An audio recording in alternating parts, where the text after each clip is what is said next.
What's going on, people? It is now Tuesday the 21st of November, and this is the several people that I care about. It's their birthday. Number one, I'm going to say happy birthday to Sarah. Sarah is like a daughter to me, although she's not my blood. Sarah, happy birthday. And many others, actually. A lot of birthdays today. I'm going to endeavor to give you a review of the new CD by Deluge Grandeur.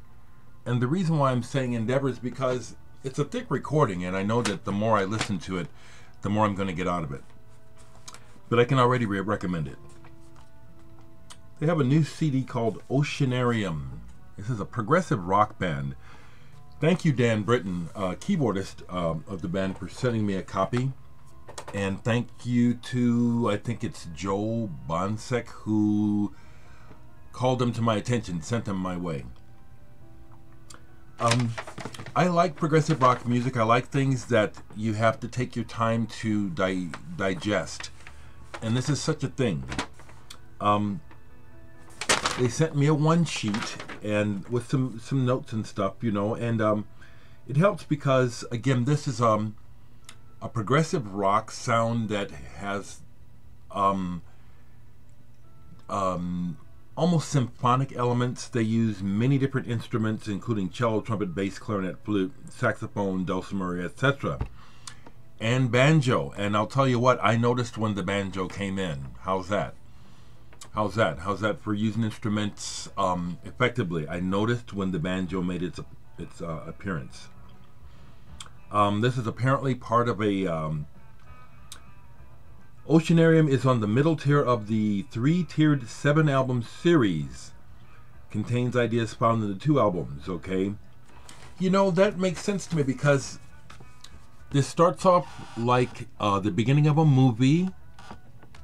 It's very... the music is very descriptive and it moves a lot. It changes a lot. It's very cinematic and just constantly changing. I also noticed that when the album ended, it didn't sound like the end of the album. It does sound like it's supposed to continue.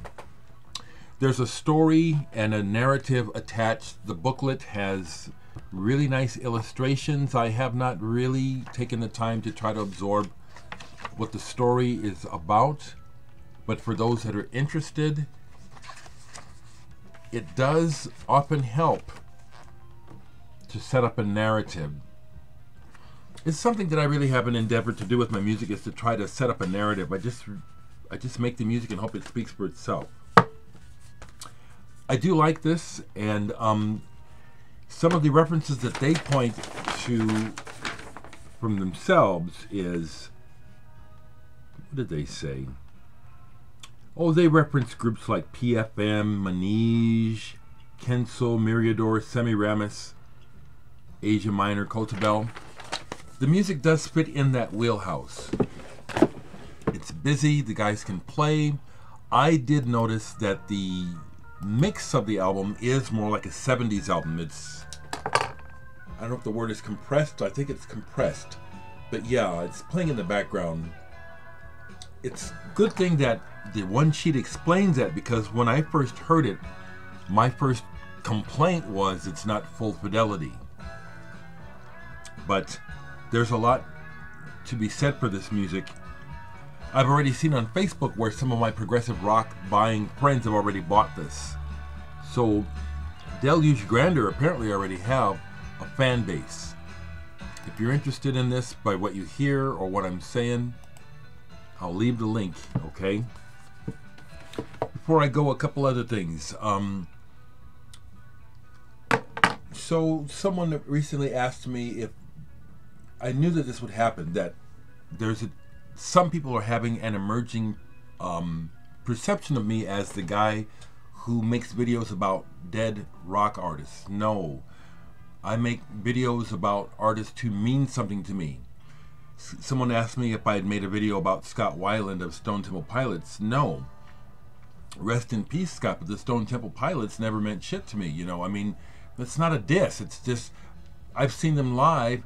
That's an example of the kind of music like Velvet Revolver, Guns N' Roses, Stone Temple Pilots. I don't really have any interest in that music and only listen to it when I have to with other people.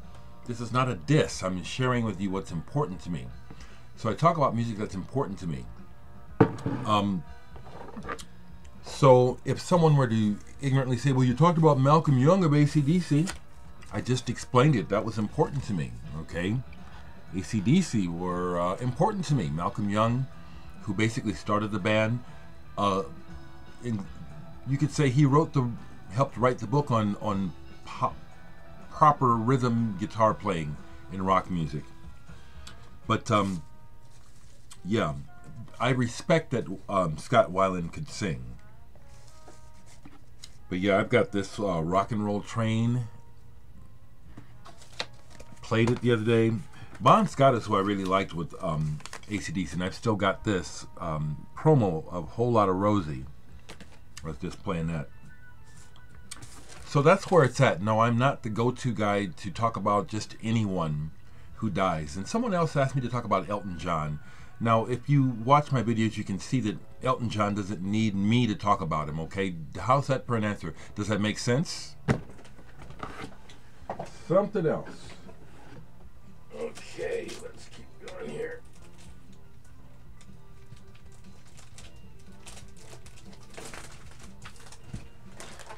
So people discover my channel, and it's fun. I'll talk about music, and then people say, what do you think about so-and-so? What do you think about so-and-so, you know?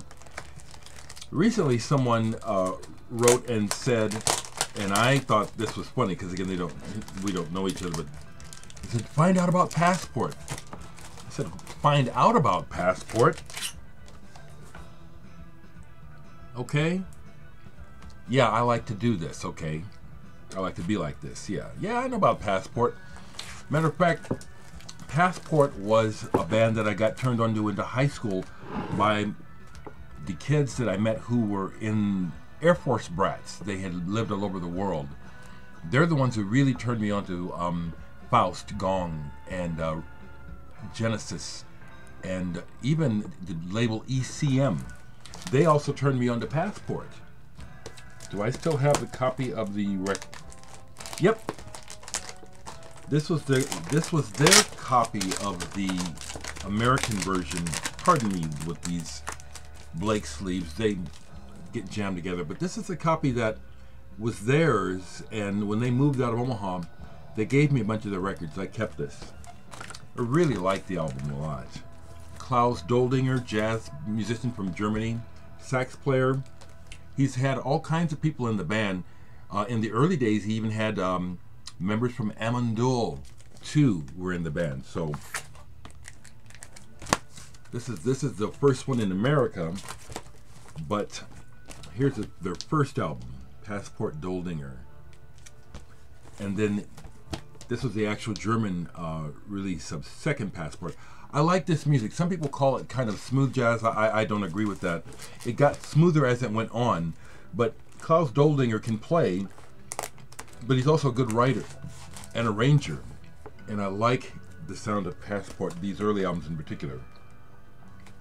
Here's one, the Doldinger Jubilee, with several different configurations of Klaus Doldinger and musicians. Another one, the Doldinger Jubilee concert. I'm also happy to say, look at who's on there. My uncle, Johnny Griffin. Johnny Griffin and my dad grew up together like brothers, and so I called Johnny Griffin uncle as I was growing up. So he's on here. So I know about Passport. Handmade, fantastic album, fantastic. And then probably my favorite is this one, Looking Through. It was like, to me, this is when they really captured it. And this came out in 1973, did it? Yep. The year I graduated from high school, really important year for a lot of us. And this is just a wonderful album. They followed it up with Cross Collateral. It's like, well, we've got a good formula, don't mess with it. And it worked on this album. This is still good. They have a ton of albums. I only have, and because you can get them cheaply, that's why I have so many. Man in the Mirror. As we go on, things get more smoothed out, but the thing I'll say about Klaus Doldinger is that he's a good writer, so even on these later albums, there's always good compositions and good playing. Ocean liner. Yeah, I find something of value on all of these. What is the name of this? Running in real time. Passport, okay. Blue tattoo. And I don't have them all, okay. Iguazu. So if I show the one that, oh, he doesn't have so and so, and you'll get a kick. Oh, but you don't have so and so. You have all those, but you don't have so and so. We're like that. I recognize human behavior, so it doesn't bother me. But we're like that. We like to be one up. We like to think that, you know, we're telling others something, or you know what I'm saying. It's human nature. Garden of Eden. Is that it? One more. Heavy nights. Heavy nights. Okay, so yeah, I got some passports. Okay. Once again, Deluge Grandeur. Some of you will like this. I'll leave the link. Have a listen to it. Okay? I'll talk to you.